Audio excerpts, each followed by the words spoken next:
Conversão de um avaro, de Machado de Assis. Voz, Iba Mendes. Os vícios equilibram-se muita vez, outras vezes neutralizam-se ou vence um a outro. Há pecados que derrubam pecados, ou pelo menos quebram-lhes as pernas. Gil Gomes tinha uma casa de colchões em uma das ruas do bairro dos Cajueiros. Era um homem de 52 anos, cheio de corpo, vermelho e avaro. Ganhara um bom pecúlio a vender colchões e a não usar nenhum. Note-se que não era homem sórdido, pessoalmente desasseado. Não. Usava camisa lavada, calça e radaque lavados. Mas era a sua maior despesa. A cama era um velho sofá de palhinha. A mobília eram 2 cadeiras, uma delas quebrada, uma mesa de pinho e um baú. A loja não era grande nem pequena, mas regular, cheia de mercadoria. Tinha 2 operários. Era mercador de colchões esse homem, desde 1827. Essa história passa-se em 1849. Nesse ano, adoeceu Gil Gomes e um amigo, que morava no Engenho Velho, levou-o para casa, pelo motivo ou pretexto de que na cidade não poderia curar-se bem. Nada, meu amigo, disse ele a primeira vez que o outro lhe falou nisso.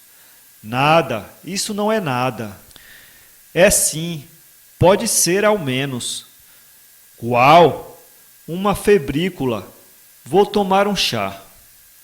O caso não era de chá, mas Gil Gomes evitava o médico e a botica até a última.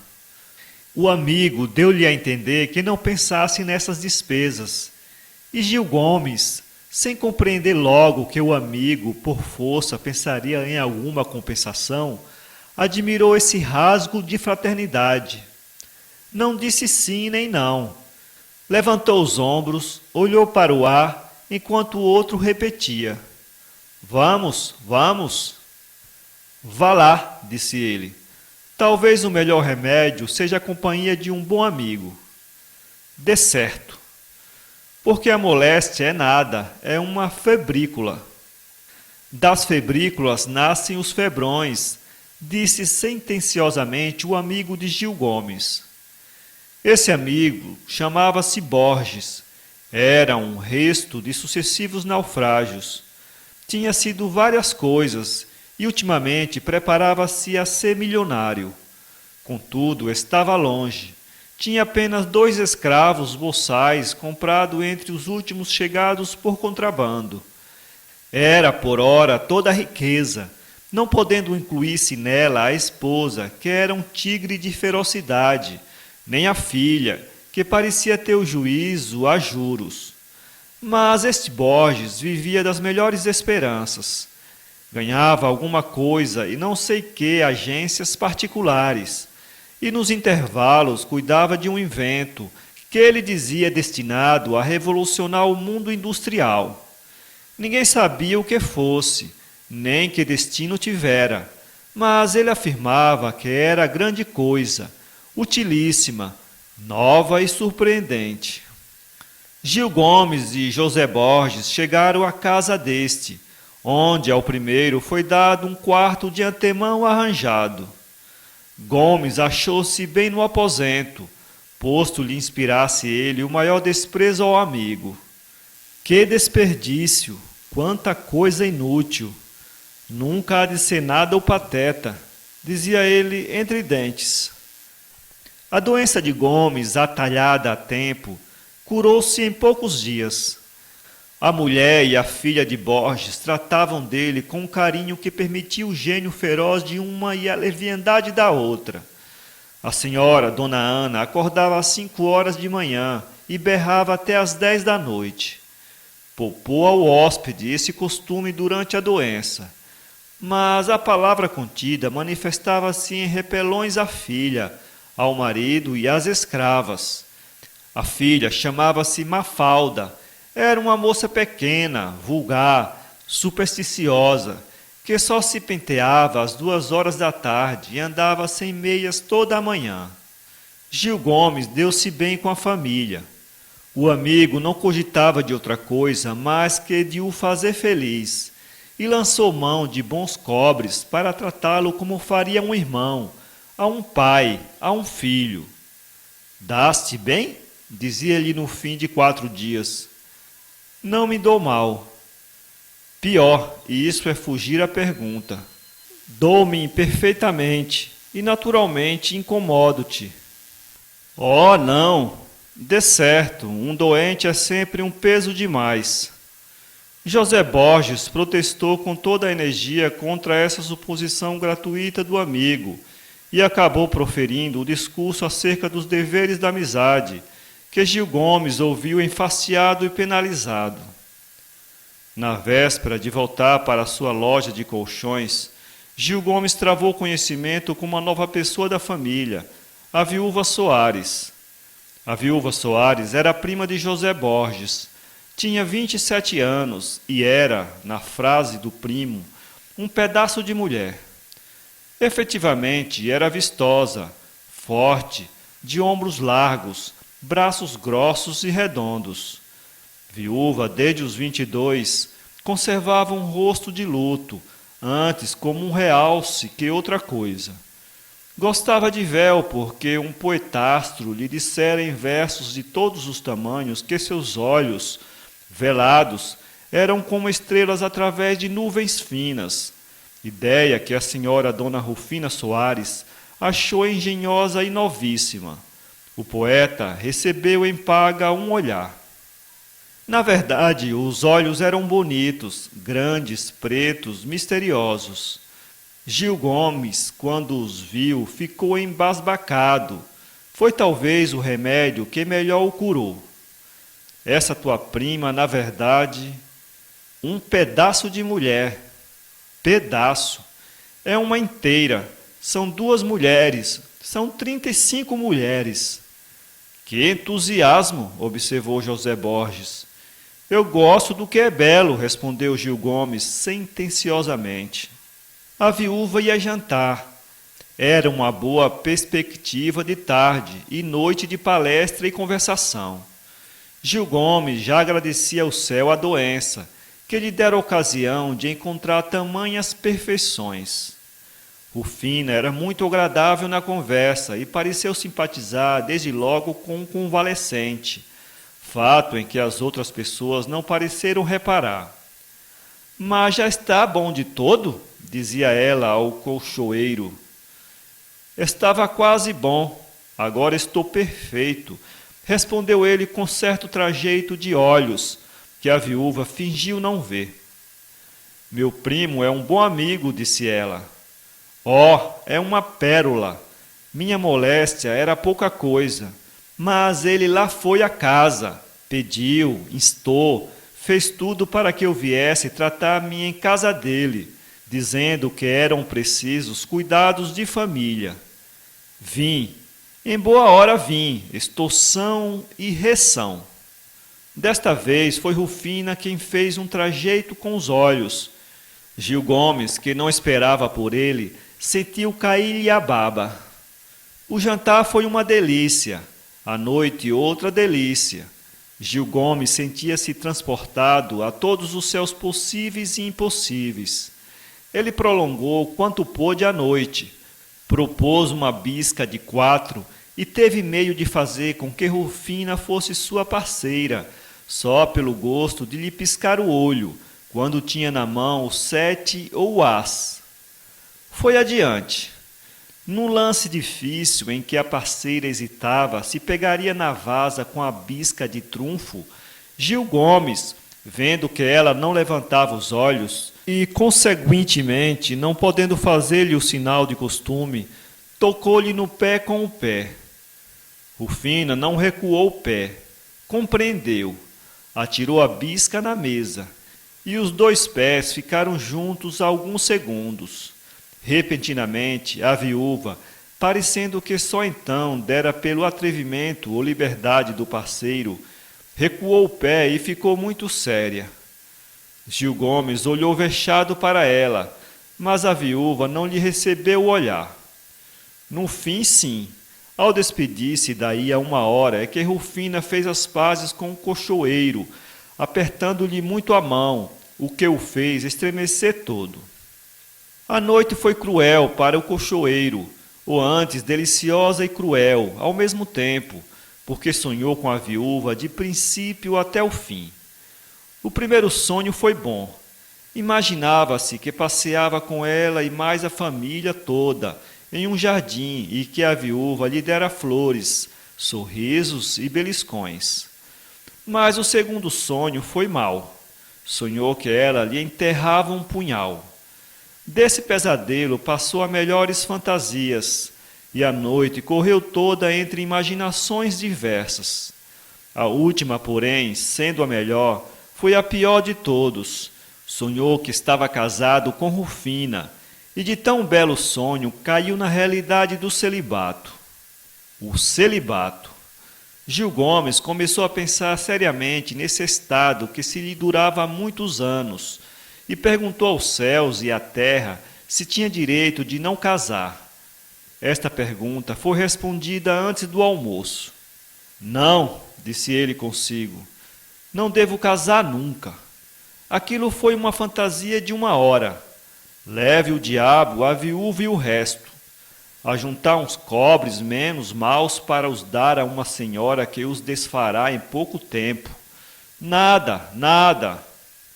Almoçou tranquilo e despediu-se dos donos da casa com muitas manifestações de agradecimento. Agora não esqueça o número de nossa casa, já que se pilhou curado, disse a filha de José Borges. O pai corou até os olhos, enquanto a mãe punia a indiscrição da filha com um beliscão que lhe fez ver as estrelas. Salta lá para dentro, disse a boa senhora. Gil Gomes fingiu não ouvir nada nem ver nada. Apertou a mão dos amigos, prometeu-lhes uma eterna gratidão e saiu. Seria faltar à verdade o dizer que Gil Gomes não pensou mais na viúva Rufina. Pensou, mas procurou vencer-se. Durou a luta 1 semana. Ao fim desse tempo, teve ímpeto de ir passar-lhe pela porta, mas receou, envergonhou-se. Nada, é preciso esquecer aquilo. 15 dias depois do encontro da viúva, Gil Gomes parecia ter efetivamente esquecido a viúva. Para isso, contribuíram alguns acidentes. O mais importante deles foi o caso de um sobrinho que passava a vida a trabalhar quando podia e numa bela noite foi recrutado em plena Rua dos Ciganos. Gil Gomes não amava ninguém neste mundo, nem no outro, mas devia certas obrigações ao finado pai do sobrinho e, ao menos por decoro, não pôde recusar ir vê-lo quando recebeu a notícia do desastre do rapaz. Pede à justiça que se diga que ele procurou durante 2 dias retirar o sobrinho do exército que o esperava. Não lhe foi possível. Restava dar-lhe um substituto, e o recruta, quando viu perdidas todas as esperanças, insinuou esse recurso derradeiro. O olhar com que Gil Gomes respondeu à insinuação gelou todo o sangue que havia nas veias do moço. Esse olhar parecia dizer-lhe: um substituto, dinheiro, sou algum pródigo? Não é mais do que abrir os cordões à bolsa e deixar cair o que se custou a ganhar? Alma perversa, que espírito mal te meteu na cabeça esse pensamento de dissolução? Outro incidente foi haver-lhe morrido insolvável e único devedor que ele tinha, um devedor de 600 mil réis, com juros. Essa notícia poupou a Gil Gomes um jantar, tal foi a mágoa que o acometeu. Ele perguntava a si mesmo se era lícito aos devedores morrer sem liquidar as contas, e se os céus tinham tanta crueldade que levassem um pecador deixando uma dívida. Esta dor foi tão grande como a primeira, posto devesse ser maior, porquanto Gil Gomes, em vários negócios que tinha tido com o devedor finado, havia-lhe colhido aos poucos a importância da dívida extinta pela morte, ideia que de algum modo o consolou e lhe fez mais tolerável a ceia. Estava, portanto, Dona Rufina, se não esquecida, ao menos adormecida na memória do cocheiro, quando este, uma noite, recebeu um bilhetinho da mulher de José Borges. Pedia-lhe a megera que ele fosse lá jantar no próximo sábado, aniversário natalício da filha do casal. Este bilhete foi levado pelo próprio pai da moça. "Podemos contar contigo?" disse este, logo que o viu acabar de ler o bilhete. "Eu sei, talvez." "Não há talvez nem meio talvez. É festa íntima, só parentes, 2 amigos, um dos quais és tu. Senhoras, as sóas de casa, a comadre Miquelina, madrinha de Mafalda, e a prima Rufina. Não sei se a conheces." "Tua prima?" "Conheço", acudiu o cocheiro, expelindo faíscas dos olhos. "Não te lembras que ela passou a última noite que estive em tua casa? Até jogamos a bisca." "É verdade, não me lembrava." "Boa senhora." "Oh, é uma pérola." "Ora, espera. Agora me lembro que ela ainda há poucos dias esteve lá e falou em ti. Perguntou-me como estavas. É uma senhora de Trus. Pareceu-me... Vamos ao que importa. Podemos contar contigo?" Gil Gomes, interiormente, tinha capitulado. Queria declará-lo, mas por modo que não parecesse esquisito. Fez um gesto com as sobrancelhas, apertou a ponta do nariz, olhando para a carta e murmurou: "Pois sim, talvez... Talvez não quero. Há de ser por força." "És um diabo." "Pois bem, vou." José Borges apertou-lhe muito a mão. Sentou-se, contou-lhe 2 anedotas, e o cocheiro, tocado subitamente da suspeita de que o primo da viúva quisesse pedir-lhe dinheiro, entrou a cochilar. José Borges saiu e foi levar à casa a notícia de que Gil Gomes comparecia à festa.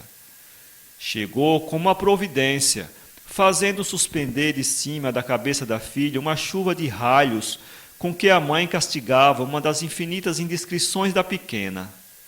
A senhora Dona Ana não se alegrou logo, mas abrandou, ouviu a notícia, expectorou ainda 6 ou 7 adjetivos cruéis, por fim calou-se. José Borges, que, por medida de prudência, estava sempre do lado da mulher, disse solenemente à filha que se retirasse, o que era servir ao mesmo tempo a filha e a mãe. "Então ele vem?" disse Dona Ana, quando o temporal começou a amainar. "Vem, e o resto... Parece-te?" "Eu creio." No dia aprazado, compareceu em casa de José Borges a gente convidada, os parentes, a comadre e os 2 amigos. Entre os parentes havia um primo, pálido, esguio e magro, que nutria em relação a Mafalda uma paixão, correspondida pelo pai. Esse primo tinha 3 prédios. Mafalda dizia gostar muito dele, e se, na verdade, os olhos fossem sempre o espelho do coração, o coração da moça derretia-se pelo primo, porque os olhos eram 2 globos de neve tocados pelo sol. O que a moça dizia no coração era que o primo não passava de uma figura de presépio. Não obstante, autorizava-o a pedi-la nesse dia ao senhor José Borges. Por esse motivo, entrou o jovem Inácio 2 horas mais cedo que os outros. Mas entrou somente.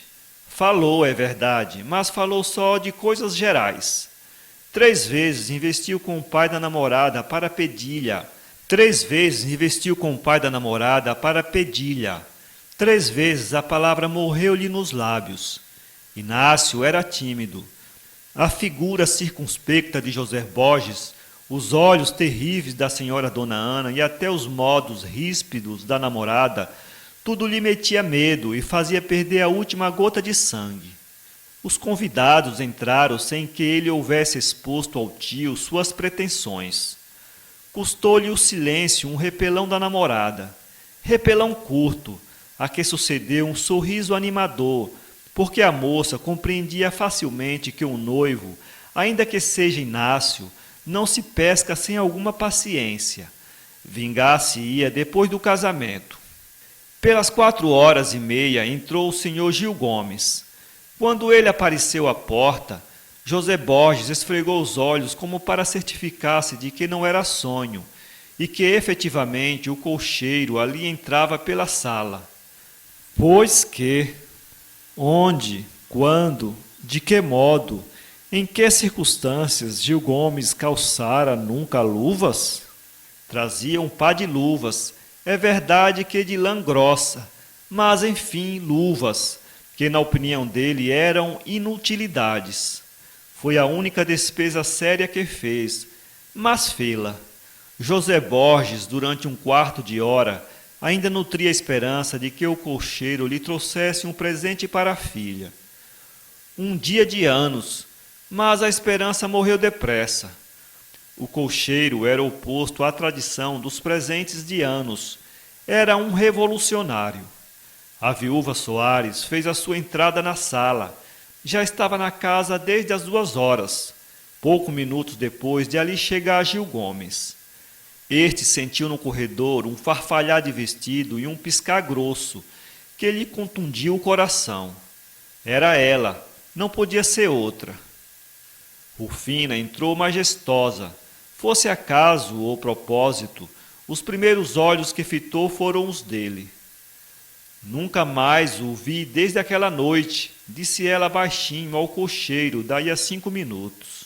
É verdade, concordou Gil Gomes, sem saber que respondesse. Rufina reclinou-se na cadeira agitando o leque, meio voltada para ele, que respondia trêmulo.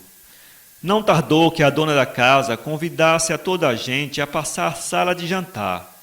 Gil Gomes levantou-se com a ideia de dar o braço à viúva. José Borges facilitou-lhe a execução. Então, que é isso? Deu o braço à prima. Inácio dá o braço à Mafalda. Eu levo a comadre... Valeu? Você, Aninha. Eu vou com o senhor Pantaleão. O senhor Pantaleão era um dos 2 amigos convidados por José Borges, além dos parentes. Não vale a pena falar dele. Basta dizer que era um homem silencioso. Não tinha outro traço característico. Na mesa, Gil Gomes foi sentando ao pé de Rufina. Ele estava aturdido, satisfeito, desvairado. Um gênio invisível atirava-lhe faísca aos olhos e entornava-lhe pelas veias abaixo um fluido que ele supunha ser celestial. A viúva parecia, na verdade, mais bela do que nunca, fresca, repousada, ostentosa.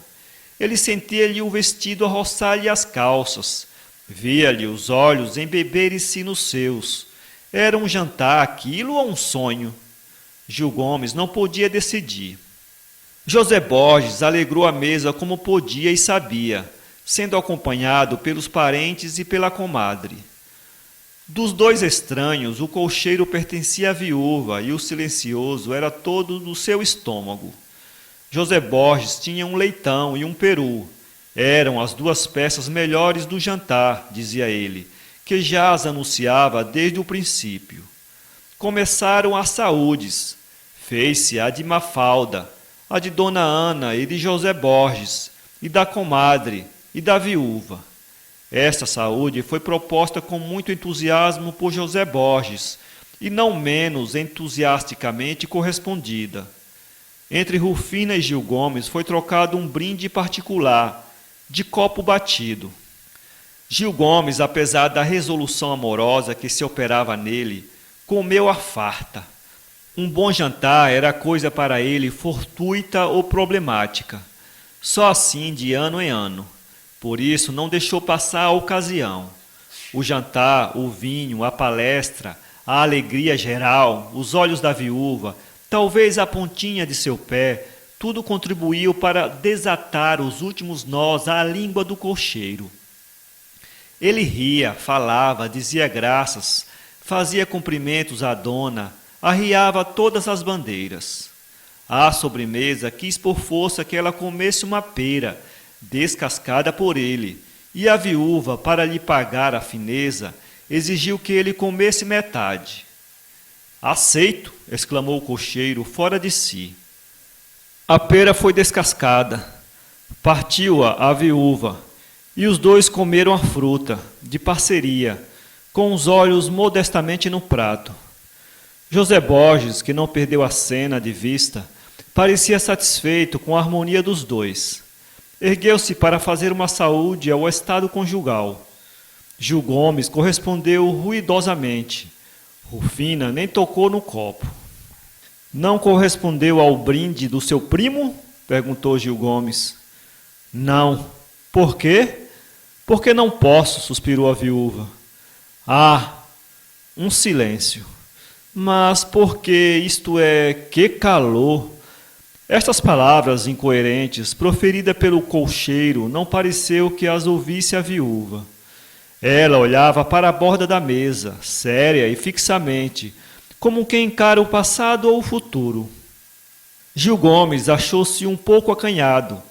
Não compreendia muito o motivo do silêncio de Rufina e perguntava a si próprio se ele havia dito alguma tolice. De repente, levantaram-se todos. A viúva tomou-lhe o braço. Gil Gomes sentiu o braço de Rufina e estremeceu da cabeça até os pés. Por que motivo ficou triste ainda agora? Perguntou ele. Eu?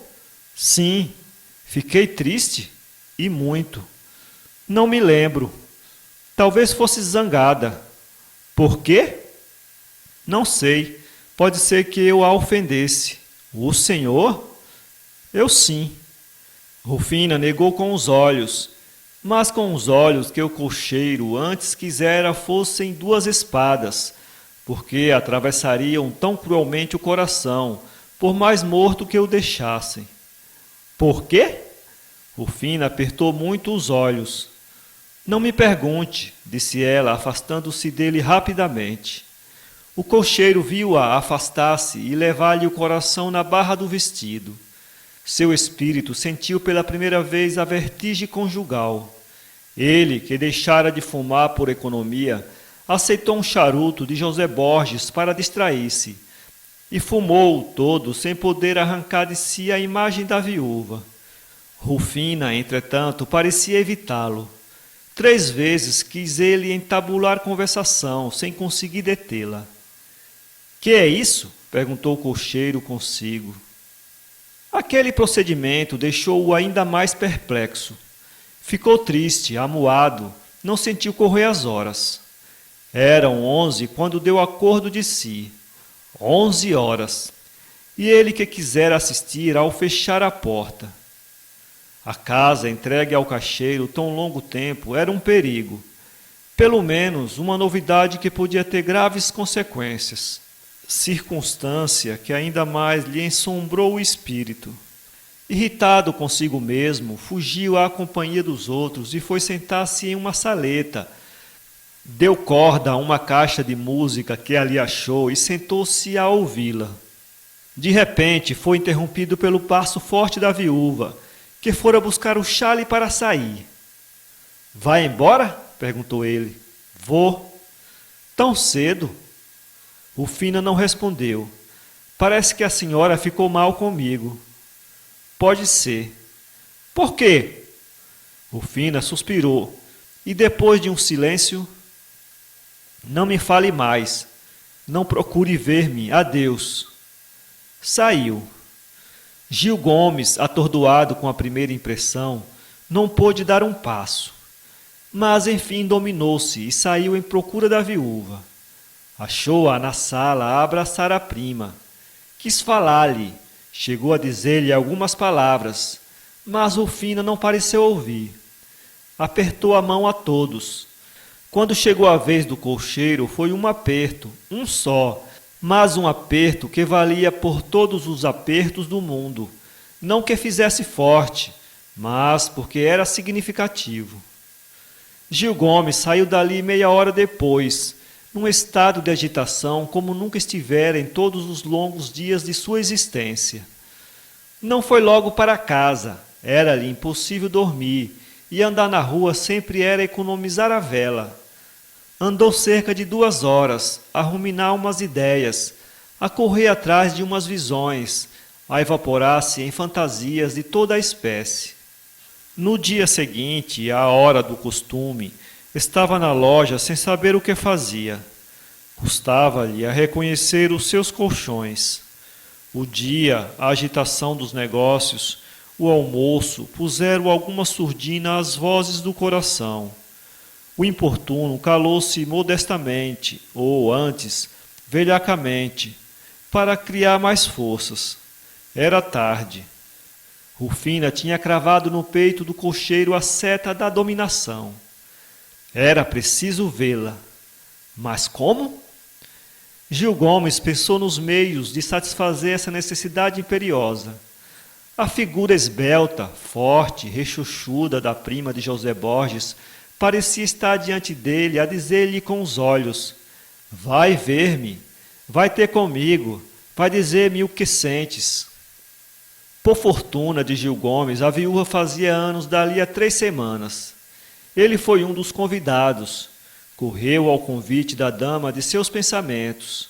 A vizinhança, que conhecia os hábitos tradicionalmente caseiros de Gil Gomes, entrou a comentar suas saídas frequentes e a conjecturar 1000 coisas, com a fertilidade da gente curiosa e vadia. O fato, sobretudo, de o ver sair com uma sobrecasaca nova, por ocasião dos anos da viúva, pôs a rua em alvoroço. Uma sobrecasaca nova. Era o fim do mundo. Que querem? A viúva valia a pena de um sacrifício, por maior que ele fosse, e aquele foi imenso. 3 vezes recuou o cocheiro estando à porta do alfaiate, mas 3 vezes insistiu. E-se embora, se fosse possível, varresse-lhe da memória a figura da dama. Mas se ele a trazia presente, se ela estava aí diante dele, a fitá-lo, a sorrir-lhe, a moer-lhe a alma, a despedaçar-lhe o coração, veio a sobrecasaca, ele vestiu-a, achou-se elegante. Não chorou o dinheiro, porque só o dominava a ideia de ser contemplado pela viúva. Este novo encontro de Gil Gomes e Rufina foi a ocasião de se entenderem. Tantas atenções com ele, tantos olhares para ela. Um e outro caminhavam rapidamente até esbarrarem no céu azul, como 2 astros errantes e simpáticos. O cocheiro estava prostrado, a viúva parecia vencida. José Borges favoreceu essa situação, descobrindo-a a ambos. Vocês estão meditando alguma coisa, disse ele, achando-se uma vez a olhar um para o outro. Nós? Murmurou Rufina. Este nós penetrou a alma do cocheiro. O cocheiro fez 2 ou 3 visitas à viúva, em ocasião que lá ia a família desta. Uma vez apresentou-se sem que a família lá estivesse. Rufina mandou dizer que não estava em casa. Seriamente? Perguntou ele à preta. Tua senhora não está em casa? Ela mandou dizer que não, senhor, acudiu a boçal escrava. Gil Gomes quis insistir, mas podia ser inútil. Saiu com a morte em si. Aquela esquivança era um aguilhão, que ainda mais o irritou. A noite foi cruel. No dia seguinte apareceu-lhe José Borges. Podes falar comigo em particular? Disse este. Posso. Foram para os fundos da loja. Sentaram-se em 2 cadeiras de pau. José Borges tossiu, meditou um instante. Custava-lhe, ou parecia custar-lhe, a entabular a conversa. Enfim, rompeu o silêncio. Tu foste ontem à casa da minha prima? Fui. Disseram-te que ela não estava em casa. Sim, a preta. A preta disse mais. Deu a entender que minha prima estava, mas dera ordem de te dizer que não. Era falso? Era verdade. Mas então, eu te explico. Rufina sabe que tu gostas dela. Tu deves saber que ela gosta de ti. Todo mundo sabe que vocês gostam um do outro. Ora, se lá fores quando nós estamos, bem. Gil Gomes tinha se levantado e dera 4 ou 6 passos na salinha, sem ouvir o resto do discurso de José Borges, que teve em si o seu único auditório. No fim de alguns minutos, o cocheiro sentou-se outra vez e inquiriu o amigo. Dizes então que eu gosto de tua prima? É visível. E que ela gosta de mim? Só um cego o não verá. Ela supõe isso? Vê e sente-o. Sente-o? O cocheiro esfregou as mãos. Gosta de mim? Repetiu ele. E tu gostas dela. Sim, confesso que parece-te ridículo? Ridículo. Essa agora, pois um homem como tu, dotado de verdadeiras e boas qualidades, há de parecer ridículo por gostar de uma senhora como Rufina? Sim, creio que não. O que te digo é que toda a circunspecção é pouca, até o dia do casamento. Ouvindo esta palavra, Gil Gomes sentiu um calafrio e perdeu momentaneamente todas as forças. A ideia talvez lhe passasse alguma vez pelo espírito, mas vaga e obscura, sem se fixar nem clarear.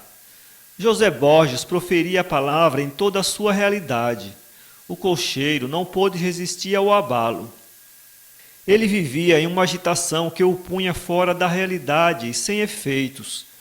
A palavra formal na boca de um parente, quando já ninguém ignorava a natureza de seus sentimentos, era um golpe quase inesperado e de efeito certo. José Borges fingiu não reparar na impressão do amigo e continuou a falar do casamento, como de uma coisa indeclinável. Teceu os maiores elogios à viúva, à sua beleza, aos seus pretendentes, às suas virtudes. A maior dessas era a economia, pelo menos foi o que ele mais louvou. Quanto aos pretendentes, eram muitos, mas ultimamente estavam reduzidos a 5 ou 6. Um deles era desembargador. No fim de uma hora, José Borges saiu. A situação do cocheiro complicava-se. Sem o pensar, achava-se às portas de um casamento, isto é, de uma grande despesa que viria a abalar muito o edifício laborioso de suas economias. Passou-se uma semana depois daquele diálogo e a situação de Gil Gomes não melhorou nada. Pelo contrário, agravou-se. No fim desse tempo, tornou a ver a viúva. Nunca lhe pareceu mais bela. Trazia um vestido simples, nenhum ornato, salvo uma flor ao seio, que ela, em ocasião oportuna, tirou e ofereceu ao cocheiro. A paixão de Gil Gomes foi se convertendo numa embriaguez. Ele já não podia viver sem ela. Era preciso vê-la, e quando a via, tinha ânsia de lhe cair aos pés. Rufina suspirava, falava, quebrava os olhos, trazia arrastado o pobre Gil Gomes. Veio mais uma semana, depois outra e mais outra. O amor trouxe algumas despesas nunca usadas. Gil Gomes sentiu que a avareza afrouxava um pouco as rédeas. Ou por outra, não sentiu nada, porque nada podia sentir. Foi alongando os cordões à bolsa. A ideia do casamento aferrou-se-lhe deveras. Era grave, era um abismo que ele abriu diante de si. Às vezes assustava-se, outras vezes fechava os olhos disposto a mergulhar nas trevas. Um dia, Rufina ouviu ao cocheiro o pedido em regra, ainda que timidamente formulado. Ouviu-o, fechou a cabeça nas mãos e recusou. Recusa-me, clamou o infeliz aturdido. Recuso, disse firmemente a viúva. Gil Gomes não contava com a resposta. Insistiu, rogou, mas a viúva não parecia ceder. Mas por que recusa? Perguntou. Não gosta de mim? Oh, interrompeu ela, apertando-lhe as mãos. Não é livre? Sou. Não compreendo, explique-se. A viúva não respondeu logo. Foi dali a um sofá e meteu a cabeça nas mãos, durante 5 minutos. Vista assim, era talvez mais bela. Estava meio reclinada, ofegante, com alguma desordem nos cabelos. Que é? Que tem? Perguntou Gil Gomes com uma ternura que ninguém era capaz de supor-lhe.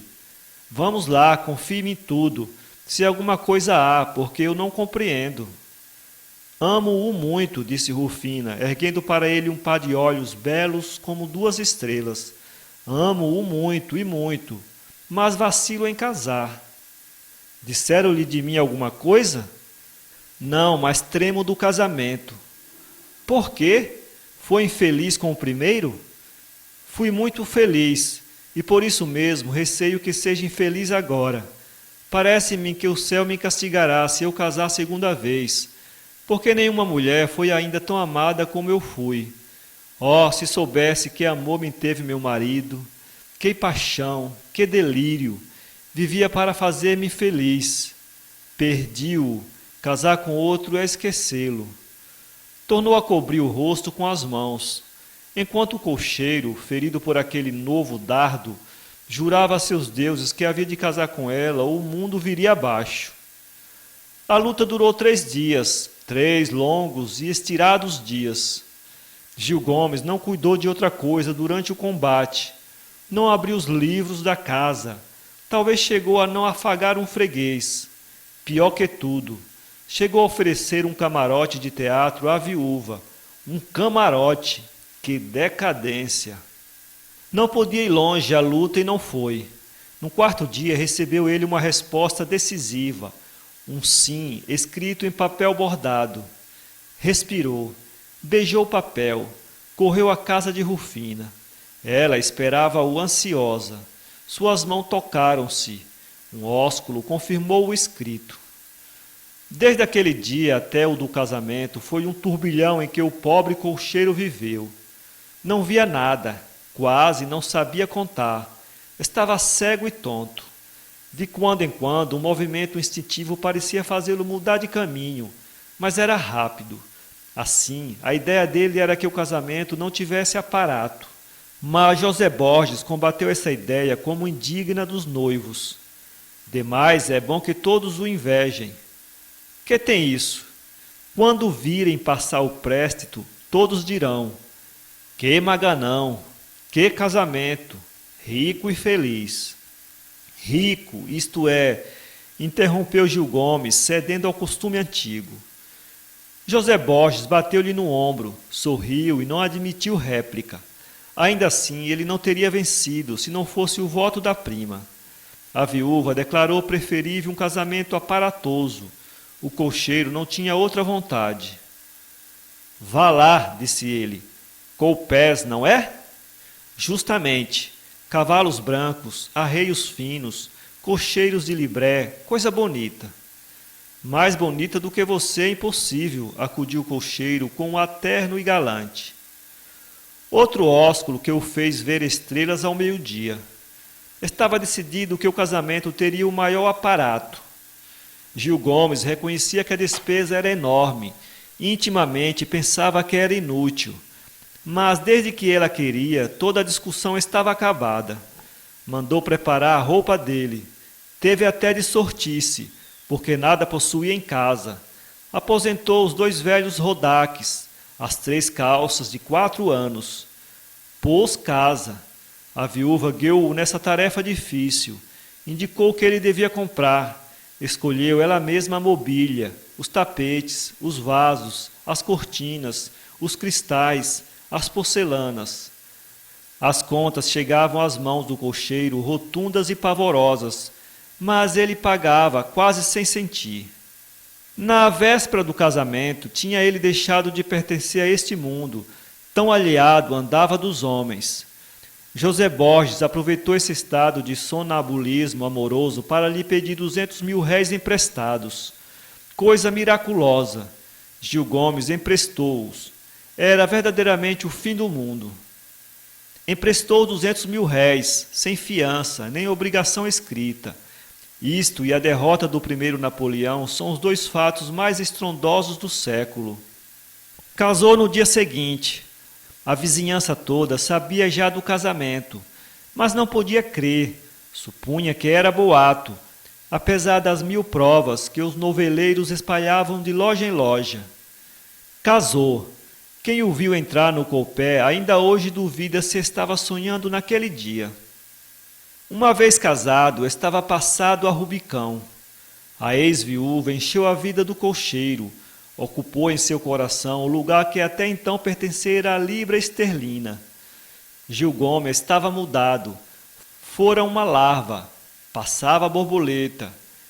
E que borboleta! A vida solitária da loja dos colchões era agora o seu remorso. Ele mesmo ria de si. A mulher, só a mulher, nada mais que a mulher. Eis o sonho da vida do colcheiro. Era o modelo dos maridos. Rufina amava o luxo, a vida estrondosa, os teatros, os jantares, os brilhantes. Gil Gomes, que vivera a detestar tudo aquilo, mudou de sentimento e acompanhou as tendências da esposa. De longe em longe tinha uma extremação na alma. Gil, exclamava ele, aonde vais? Que destino te leva à prodigalidade? Mas um sorriso, um afago de Rufina, dissipava as nuvens e atirava o cocheiro à carreira em que ia. Um ano depois de casado, sabia jogar o voltarete e tinha assinatura no teatro. Comprou carro, dava jantares às sextas-feiras, emprestava dinheiro a José Borges de trimestre em trimestre, circunstância particular. José Borges não lhe pagava nunca. Vieram os anos, e cada ano novo achava-o o mais namorado da mulher. Gil Gomes era uma espécie de cachorrinho de regaço. Com ela, ao pé dela, defronte dela, a olhar para ela, não tinha outro lugar nem outra atitude. A bolsa emagreceu, ele engordou. Nos últimos anos tinha vendido o carro, suspendido os jantares e os teatros, diminuído os empréstimos a José Borges, jogava a bisca a tentos.